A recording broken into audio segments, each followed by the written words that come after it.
এই যে নারদের আসার কথা ছিল এই ক্যাসেট মাসগুলো একটু বন্ধ করেন। আমা মায়েরা ভুল করেছে রান্তি, তাতে অসুবিধা নাই, কিন্তু ছেলে পুলেরা যেন আমার দেয় শান্তি, এগুলো চুপ করান। তা একটা গল্প আগে না কই আমি মোটা গান গাতেই পারবো না আজকে। ওই বুড়ো আর বুড়ি রাত্রে দুইজনে এক বালিশের উপরে মাথা দিয়া একবারে মুখে মুখে শুয়ে আছে, বুঝতে পারছেন? হ্যাঁ, বুড়ো বুড়ি তোমার মতন আর কি।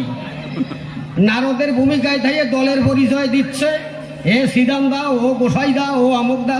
এই তুই নারদের সময় তোর এইগুলো ছিল নাকি? বেবত কোন জায়গা? তারপরে কইছে কি, এই বুড়ি কি কইছে, বুড়ি বুড়োরে বলতেছে, ও বুড়ো, কয় কি, কয় তুমি তো বুড়ো হয়ে গেছো, আর কদিন পরে মরিয়ে তো শোধ হবা, তা তুমি মরিয়ে গেলি আমি কিছু করিয়ে খাবো, তার কিছু করিয়ে গেলে না। কয় তা কি দরকার তোর, কদেহি আমারে?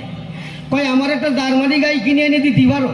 কয় তা পারি না। তাই কি, তা তুই আমার কথা নেবি? ওই সিন্ধুকের মধ্যে 10,000 টাকা আছে, কাল সকালে বাড়ি করে ওইটা আমারে দিবি।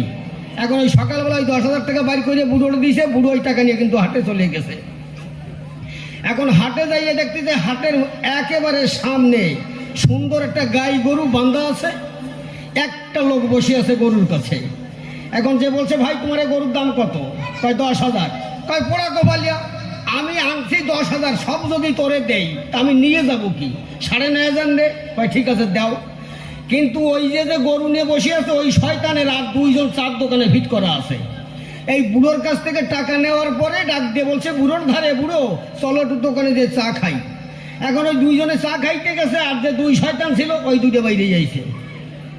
বাইরে এসে ওই যে গাই গরু বান্ধা ছিল 13-14 কেজি দুধ হয়, ওই ডেরে পাল্টাইয়ে ঠিক ওই রকম দেখতে একটা আড়িয়ে গরু ওই জায়গায় বাঁধিয়ে রাখছে। এখন চাটা খাইয়ে তো বুড়ো এখন আইসে, এসে বলতে দেবার গরুর দড়ি হাতে। এখন ওই গরুর দড়ি নিয়ে টানতি টানতি নিয়ে যাচ্ছে। এখন ওই রাস্তার মাঝখানে যাই আড়িয়ে গরুর স্বভাব দা হাম্বা। এখন বুড়ো ভাবতেছে ব্যাপারটা কি, কেবল আমি দুধ দইয়ে খেলাম 4-5 কেজি, এর আবার ওলানে চাপ হয়ে গেছে, চল গরু আমার বাড়ি, আমার বউ তোরে সাইজ করে ফেলো সকালবেলায়। এখন বাড়ি নিয়ে ঘরের বারান্দায় বাঁধিয়ে রেখে বুড়ির বলতে, যা বুড়ি তোর জন্য জার্মানি গাই নিয়ে এসি, কোনো অসুবিধা নাই, আমার ভাত দে।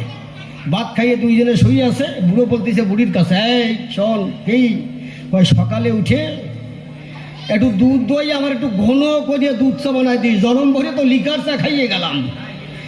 এখন বুড়ি সকালবেলা উঠছে রাত 3টের সময়, একটা হেরিকেন নেছে, তেলের বোতল একটা নেছে, মায়েরা যেমন নিয়ে থাকেন, নিয়ে আর জল নেছে, বালতি নেছে, 13-14 কেজি দুধ হয়। এখন গরুর পাশার কাছে যাইয়ে দেখতেছে একটা মুগুরির মতন কি যেন ওটা ঝুলে রয়েছে। এখন বুড়ি ভাবতেছে ব্যাপারটা কি, আমাকে পাড়ায় ঘেদনের মার গরু আছে, তার ছোট ছোট ছোট 4টে বাট, আর এ শালা মাঝখানে মুগুরির মতন একটা কেন?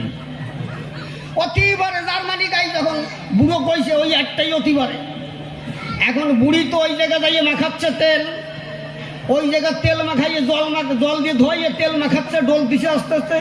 আর ওই আড়িয়ে গরু ভাবতেছে ব্যাপারটা কি, আগে যে বাড়িতে ছিলাম আমার এই মেশিনে তো এত যত্ন করে নাই, এ শালির মিটি এত যত্ন করে কেন? এখন ওই পিছন দিক টাকায় দেখতেছে, কিন্তু ওই ডলতি ডলতি বালতি নিচে ধুয়ে যখন গেছে টান, ওই জায়গা টান দিলে পরে কেমন ব্যথা লাগে হৃদয়ের ভিতরে। এ মায়েরা না জানলো ভালো জানে, যারা আসরে বসে আছে আব্বা জান।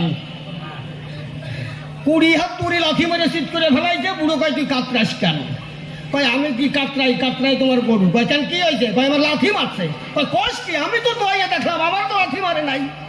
কয় তুমি আসে দেখিয়ে যাও। বুড়ো আর একটা হেরিকেন দাতাইয়ে গরুর ধারে আসে, ওই পাশার ধারে ধরিয়ে দেখা, ওরে বুড়ি এটা হেডা না রে বুড়ি, যেটা দেওয়ার কথা ছিল এটা হেডা না, এটা হালটাইয়ে গেছে। তো এই যে নারদ, আরে নারদ এটা পাল্টাইয়ে গেছে, আপনাকে এই জায়গায় আসে। যাক বসেন।